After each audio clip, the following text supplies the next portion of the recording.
You are listening to Pivot Parenting, episode 227, Divorce Guilt with Karin Nelson. You guys, today is a fantastic episode. I have another episode that I talk about divorce, no guest, and it is a really popular episode. And so I wanted to do almost like an addition to that episode because Karin and I are going to talk about topics that I didn't get to cover in that episode. There's a lot of information and different angles and thought problems that can go into divorce. And 30 minutes just doesn't cut it. And even this conversation doesn't cut all the topics that we could cover, but it's more of them. And I know what my audience likes to hear, what you like to hear, because they are the more downloaded episodes. And so I really try to meet your needs as to what you are listening to and wanting to hear more of. I'm so excited to introduce you to Karin. She and I go way back. We've known each other almost 30 years, which makes sense. She's my sister-in-law and she is fantastic. What a lucky family I have that there are two coaches in it.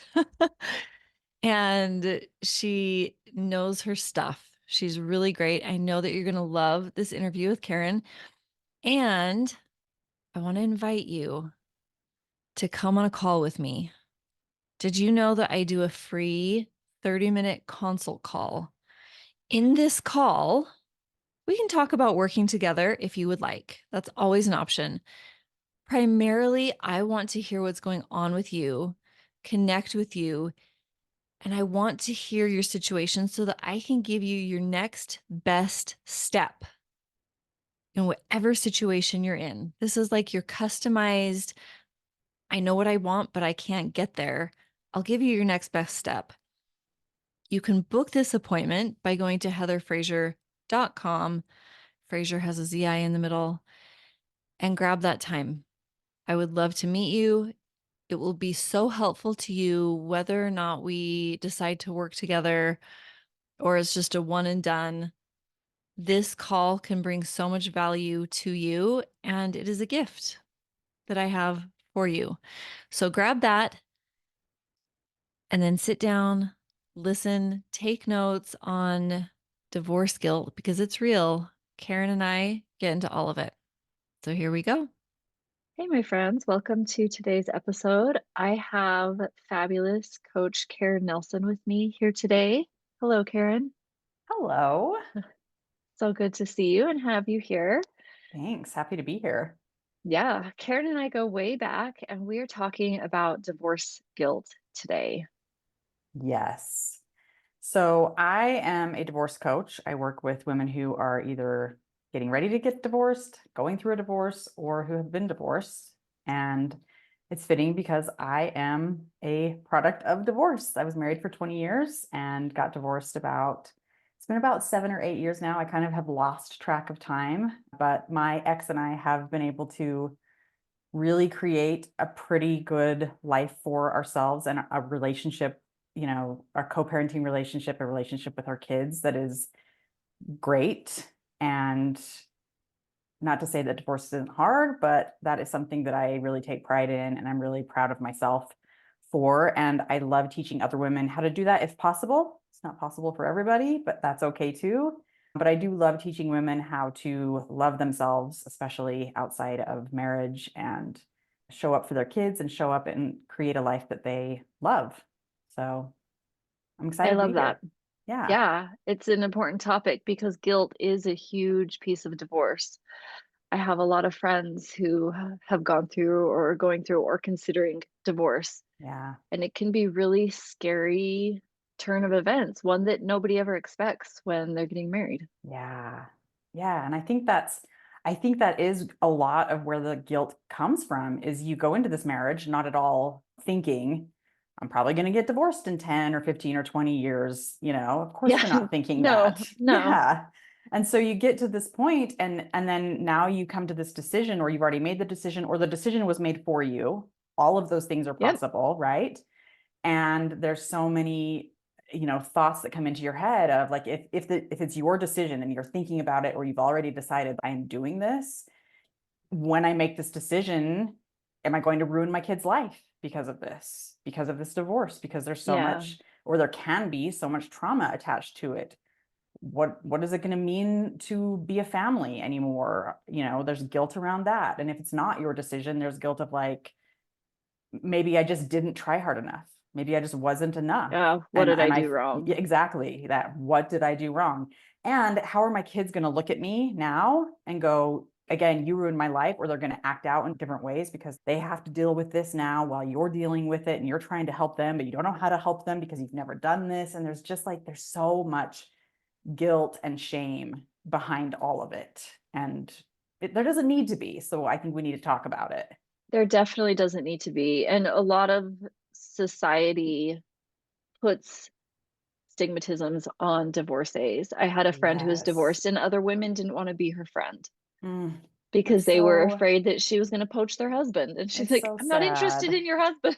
Yeah, it's so Like, sad. It's so yeah, hard. And you hit the nail on the head. It's a lot of the guilt comes from just the socializations that we have, right? And it can also come, broken home socialization. yes, broken Yeah, home socialization. Like your family is ruined, your life is ruined. There's nothing on the other side of it. A lot of times it's this socialization that men will have a much easier time finding a partner, and a woman with, a single mom with kids, you're out of luck. You're not, there's yeah, you're no toast. promise of getting remarried.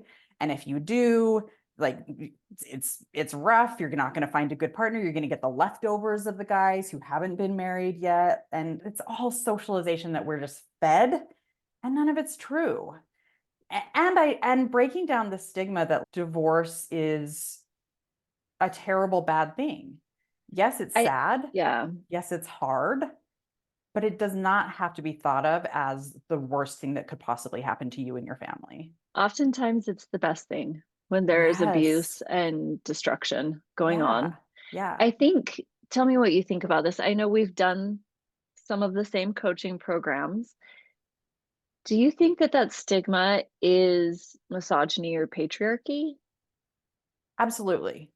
Absolutely. I think the idea that, like, divorce shouldn't be an option, shouldn't be on the table, has come from this idea of patriarchy. I don't want to use the word control, but it is a little That's bit what I was thinking. control, like Yeah, controlling women and keeping to them in their manage place. women. Yes, keeping them in their place, keeping them in the home, keeping them, like, taking care of the man, and he's going to be out in the world making the money, and the woman's role is in the home. I don't want to say that if you want to be in the home and you want to be raising your kids, there's nothing wrong with that. Yeah, But it's this idea that should be where women should be. That is the yeah. idea. They Women should. should be where they want to be. Yes, exactly. They should be where they want to be. And for a long time, that hasn't been the idea. We've been told, well, this is your role. So you're going to stay here and you're going to do this. And getting out of a marriage is not a great idea, because who's going to want you, and you're not going to be able to, like, Yeah, you'll be damaged. exactly. You'll be damaged goods. You're not going to be worth enough or as much as you were when you were married. You probably don't have skills to financially support yourself.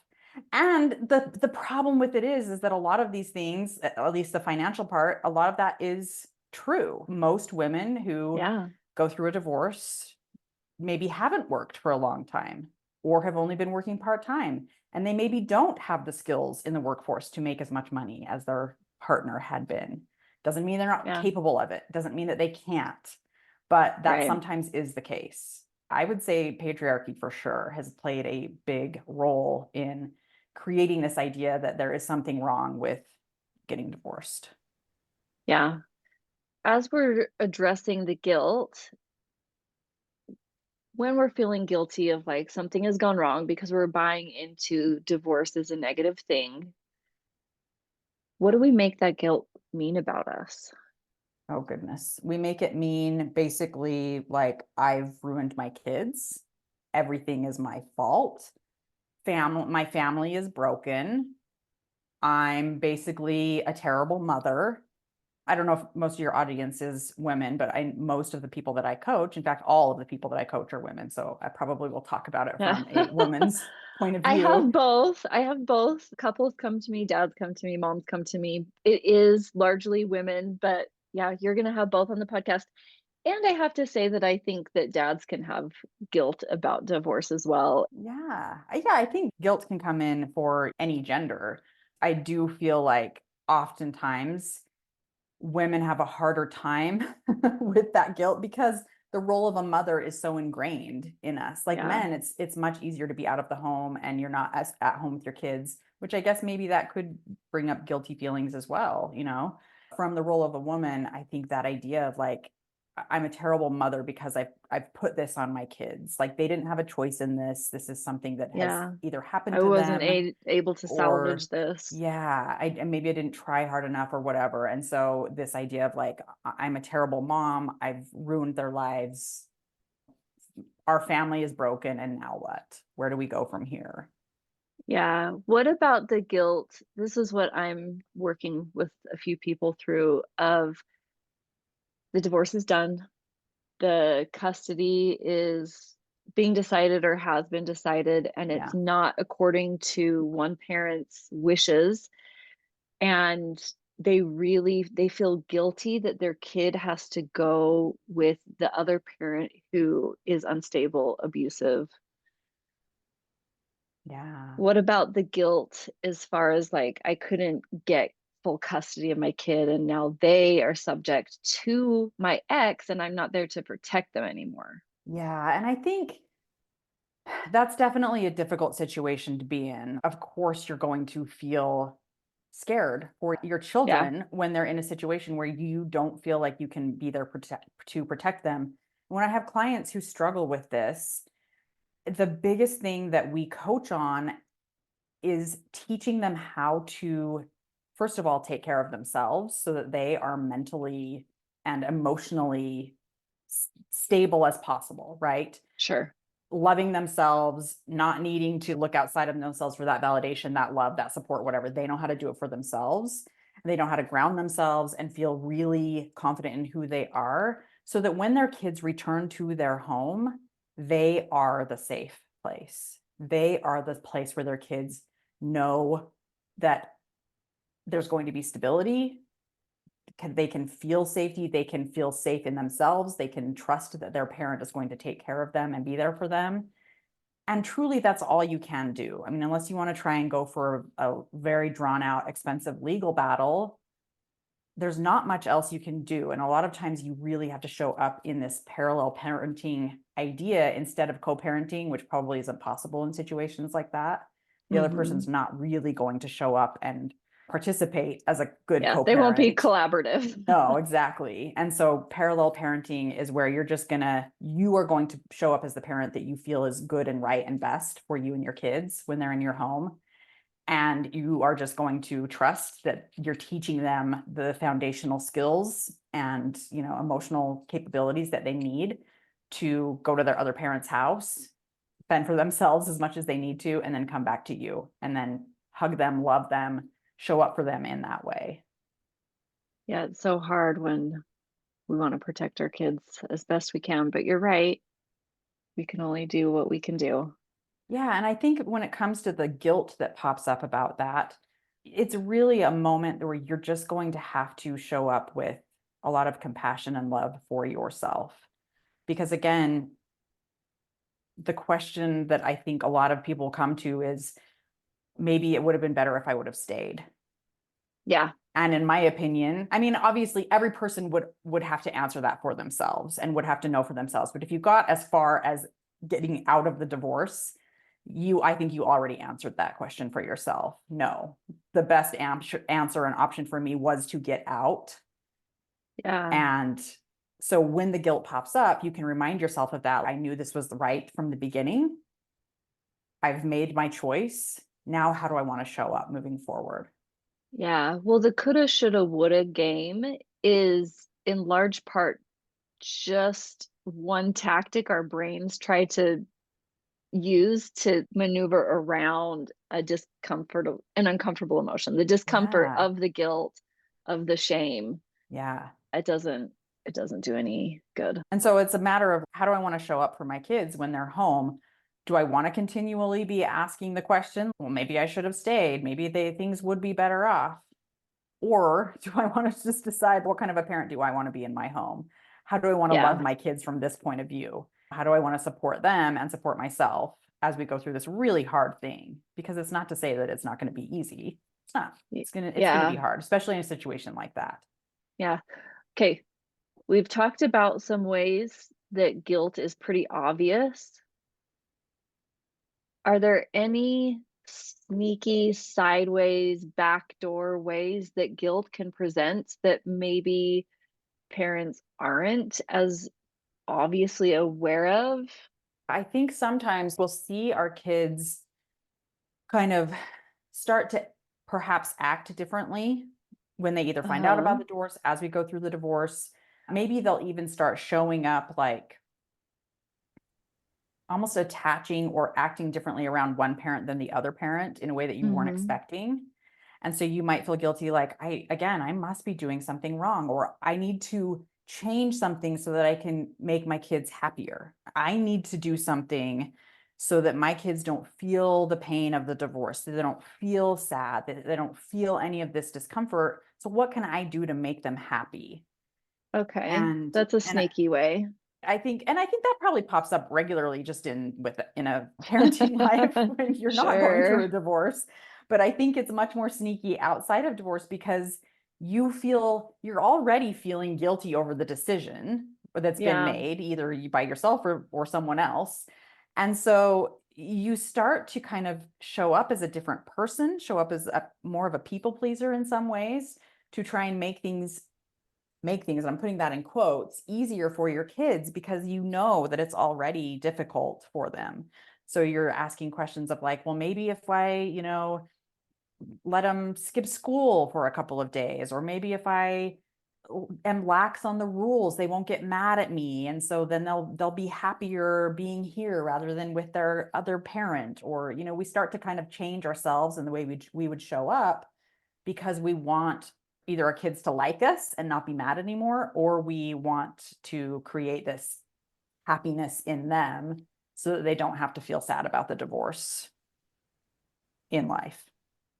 That is a sneaky way. It kind of reminds me of like the Disneyland dad Yeah. persona, just trying to be fun, keep kids happy. Yep. And which is great. I mean, of course, I think every parent, when they think about their kids, is like, but I do just want my kids to be happy. Yeah. But also, that's not really the reality of just like being a human in general. It's like Especially not always being divorce. happy. And so that your kids are going to feel emotions and they are going to be upset sometimes in the same vein that you are, right? Just think about your own life. Yeah. Yes, you're going to ebb and flow in and out of happiness and sadness and, loneliness and grief and all of the things. So are your kids. And to think that something has gone wrong when they are feeling emotions, even, quote unquote, negative emotions, or however you want to look at it, when they're feeling emotions, it doesn't mean that something has gone wrong. It doesn't mean that there's something you need to fix. It doesn't mean that you need to change your behavior or your parenting even to try and make things feel better for them because you haven't really learned how to tolerate that guilt that you might be feeling because of the decisions that have been made. How does one move past the guilt? Well, I like to teach that guilt is kind of, to me, it's one of those emotions that's always going to be there kind of in the background. I think generally we are socialized to, especially women, we are generally socialized to feel guilty for when we didn't make somebody feel comfortable all the time, or when we didn't put, everyone before us for Sure. everything, right? So I think for women especially, guilt is just one of those emotions that's just kind of in the background. It's just kind of like chattering here. And so I Yep. just like to teach, let's just turn down the volume a little bit. Let's get a little bit better at just tolerating that it's there, but not making it mean that something has gone wrong, that we're wrong, that we have to change everything we're doing. Can we just learn to allow that emotion to be there and not need to change the story that we're telling ourselves that we're bad or wrong? And so I think when it comes to guilt, it's like, how do I feel this emotion without believing the story that it's telling me that I've done something wrong, that I'm not good enough, that this was a bad decision? And what does that Yeah. look like when I change that story? What words am I saying to myself? What does that usually sound like? It's different for everyone, but I think for most of us, it's coming up with, a new thought pattern of what does family mean now? Because if it doesn't mean that I have a broken family, because I'm not going to use that, as a weapon against myself, what does family mean now? Family means a loving mom with her amazing kids. Family means, you know, I get to spend quality time with my kids and be really present with them when they're with me. And then they get to go to their dads and be present with their dad in whatever shape that looks like. Family means we have maybe new members of the family coming in and it's big and beautiful. It can mean so many different things. It's like really taking whatever that guilt is telling you has gone wrong and redefining it in a way that feels resonant and right for you. Yeah, that sounds like something it would be really helpful to have a coach helping you navigate that. Yeah, because I think just naturally our brain wants to tell us everything is negative and everything is wrong. And so even sometimes when we're trying to come up with new ways of thinking about things or new ways of defining things, we still will go to the negative. We'll just choose a different negative way of looking at it. My family, maybe it's not ruined, but it definitely doesn't look the same as everybody else and think that that's a great way of looking at it. And it's okay, that's one way, but what are some other ways that maybe aren't as like maybe it's great that your family doesn't look like everyone else. Maybe there's nothing wrong with it not looking like everyone else. Maybe just because society told you family has to look one way doesn't mean that that's actually true. I really like that. I think as well, taking control of our life to define how we want to see things is so powerful in all of the different ways. Yeah. One thing that you mentioned that I'm curious about, you mentioned parallel parenting. Yeah. Can you describe co-parent versus parallel parent and how that plays into moving beyond the guilt, what those Yeah. mean, and if they're applicable? So co-parenting is more like me and my ex, we are going to kind of make decisions together in our parenting roles. If a child is not doing good in school, maybe we decide what the consequences might be at both houses and we both agree, okay, at both houses, they're not going to have, screen time until they get their homework done. Or, we're very much on the same page when it comes to parenting, almost like you're still married, you just live in different houses. You're very Okay, so much very like, friendly. yeah, very friendly. You're on the same page. You make decisions together, that kind of thing. Parallel parenting it's mostly for a divorce where things have been maybe high conflict, where you do Hmm. have the other parent who is a little out there making decisions that maybe aren't, you think they're not maybe in the best interest of the Yeah, children. They're kind of doing their own thing. Maybe they're not very present, whatever, right? Things in the other household are not at all how you would do them. They're not making decisions that you agree with, and they are not going to agree with you really on anything, whether it's because they actually don't agree with you or they just want to be a contrarian, right? They just want to show up they want to continually. disagree with you. Exactly. They just want to be that person who's just going to disagree with whatever you say, no matter what it is, even if it's in the best interest for the kids, right? Hmm. They're not going to do it. So parallel parenting is more like when the kids are with you, you decide how you're going to raise them. You make the decisions of if they're going to get to school on time, when they do their homework, what disciplinary actions you're going to take when they're with you, if any. That's totally up to you. And then you have to just kind of let go of what goes on in the other parent's house. And not to say that I do think you should do that anyway if you are co-parenting. I Sure. think it makes your life much easier when you stop worrying so much about how the other parent is doing things. But it's almost a necessity because there's nothing truly you can do when they go to the other parent's house. And so you have to kind of disconnect and just know the kids they're going to get the parenting that they're going to get when they go over there. And when they're with me, I'm going to show up as the parent I want to be. I'm going to love them and create this safe space for them. create an environment of a safe space. Hopefully they'll take it that way too, but that's up to them. I'm going to create this environment where hopefully they feel safe in showing up as the kids they want to be and being able to grow and mature and develop in a more safe manner. Okay, thanks. Any other tactics that we can use or strategies to help us set the guilt down and move forward that we need Yeah, to cover? I think that for me, like something that really helped me was just remembering I'm allowed to feel whatever emotions I want to feel, Mhm. guilt being one of them. Again, I just turn that volume down and just go, yep, this was a decision I made. That guilt is going to be there, but I'm not going to let it rule my decisions. But then I also had to get really good at, and this took a lot of practice, but I had to get really good at letting my kids feel whatever emotions they were feeling. And even if that meant they were sad or angry, I had to just allow space for that and not make it mean, like reinforce this idea that my decision is ruining their life. What does that look like in real time? So your kid walks in, I don't get why this is da da da da da. They're angry, upset, having the feels about the divorce. How does a parent who's doing that respond? Yeah. So for me personally, how I used to show up, because I've gotten much better at it over the years, is well, how I used to show up before I knew how to do this was I would, go right to them. Oh my gosh, what can I do to make you feel better? What do you need? And of course, they just shut it down because they're teenagers and they, Sure. don't want you in their face. And so then I'm still trying to just talk, let's talk about it. Let's try and figure this out and Follow whatever, them right? around the house. Please tell me. Yes, exactly. And it just made things weird and awkward.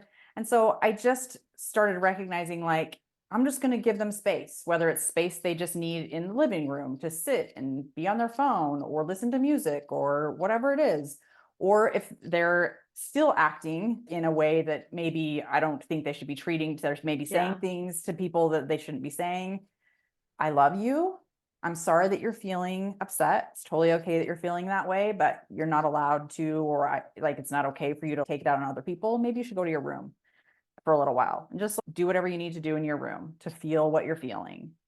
It's just reinforcing. I would just reinforce it's okay that you're feeling this way. I feel frustrated sometimes too. I know you're feeling that, you're feeling upset, whatever, right? Maybe just take a beat, do what you need to do to feel that, to process it. I'll be over here if you need me, or I'll be upstairs, Yeah. or I've got to run the errands. Text me if you need anything. Just like opening the door to let them know I'm here if you need me. And if not, feel what you're feeling. And then, we go from there. And at one point, it was like opening the door to I'm here if you want to talk. And if you don't want to talk to me, do you want to talk to someone else? And a therapist or something. And the Yeah. That was answer the often is next like, question I want to ask. yeah. The answer in that case was, okay, I want to talk to a therapist. I don't want to talk to you. Perfect. Let's find you somebody that you feel comfortable talking to. Yeah. Guilt around that.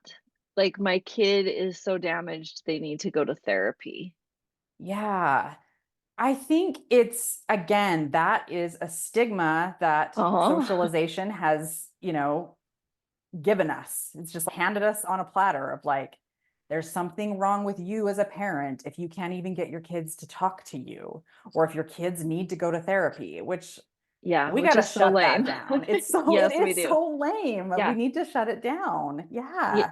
Yesterday, I was at lunch with my friends in the neighborhood, and can I just say, I just have the best friends that live close to me and I don't get to see often enough. But we got together for lunch, and it was toward the end of the meal. Finally, we were all loose enough in our conversation. We'd covered the basics and we were going a little deeper, Yeah. loosening them up with our comfort level. And basically, we all just were comparing, like, giving each other therapy referrals from our kids. Like, oh, your kid Yeah. needs therapy, try this. Like, everybody at the table was like, oh, this is who might, like, it is so normal for our kids to need therapy, whether or not you're getting a Yes. divorce or not. Yes, 100%. I totally, yeah. I think first of all, I love that you all had that conversation. Yeah, it And I was know amazing. you and I have had Yeah, conversations about which therapist would be the best for this thing with regards to our yeah. kids. because I think like there's just in my book, the more we have, the more help we have, the more people whose knowledge we can, rely on and use to help is never a bad thing. That whole idea of it takes a village, It I does. agree with that. It takes a village. And maybe it doesn't look like the village that it looked like, hundreds of years ago when maybe that saying came about, but a village these days can look different, but it's just as important, I think, when it comes Yeah. to being a parent and raising your kids and making sure that they have all the help and support that they need. And also it's a help and support to you. Like, why wouldn't you want to open the door to allowing your kids to find somebody that they feel comfortable talking with? If it's not you, there's no shame in Yeah. being the person that they don't want to come to. Or Totally no even if shame they around do want to that. come to you and you don't have the skill set, because Yes, therapists have a absolutely. trained skill set, or coach Yeah, or whomever it is. Yeah, no, I yeah, think that the village, everybody's village should include a few professionals of varying sorts, totally. depending Yeah. on what the needs are in the I moment. totally agree. Like, I it's totally agree. okay to pay your village, my friends. Yes, I totally agree. I love that. Yeah. Oh, I love it. Okay, do you have any other words of wisdom around divorce guilt before we wrap things up? Yeah, I would just say this isn't a time to beat yourself up and be harder on yourself about decisions that were made, that have been made, or the way you're showing up. Divorce is already hard, whether you get along with your ex-partner or not, Yeah, or whether you're having a great time with your kids and you're figuring it all out or not. Divorce is just initially just hard. And so being hard on yourself while things are hard is the last thing that you need. What you need is to be soft and loving and really supportive of yourself and your decisions and the parent that you are showing up as. So showing up with a lot of compassion, a lot of love, a lot of grace, not being so hard on yourself if you make a mistake where you think back and go, why did I do that? Or why did I say that? Or why did I show up in that way? We just see it for what it is and go, this is hard. And I'm gonna love myself through it. I think I love that. that's maybe the best advice for anybody. I think that can help overcome the guilt, but it can also help you through this really difficult time that you're going through. All right, for all the listeners who think that sounds amazing and want your help doing it, where can they find you? They can find me. I have a podcast called Becoming You Again, and it's basically just for people going through divorce, women especially going through divorce. It's on wherever you listen to podcasts. And you can go to my website, KarinNelsonCoaching.com, and find all the goods there too. Okay, thank you, Karin.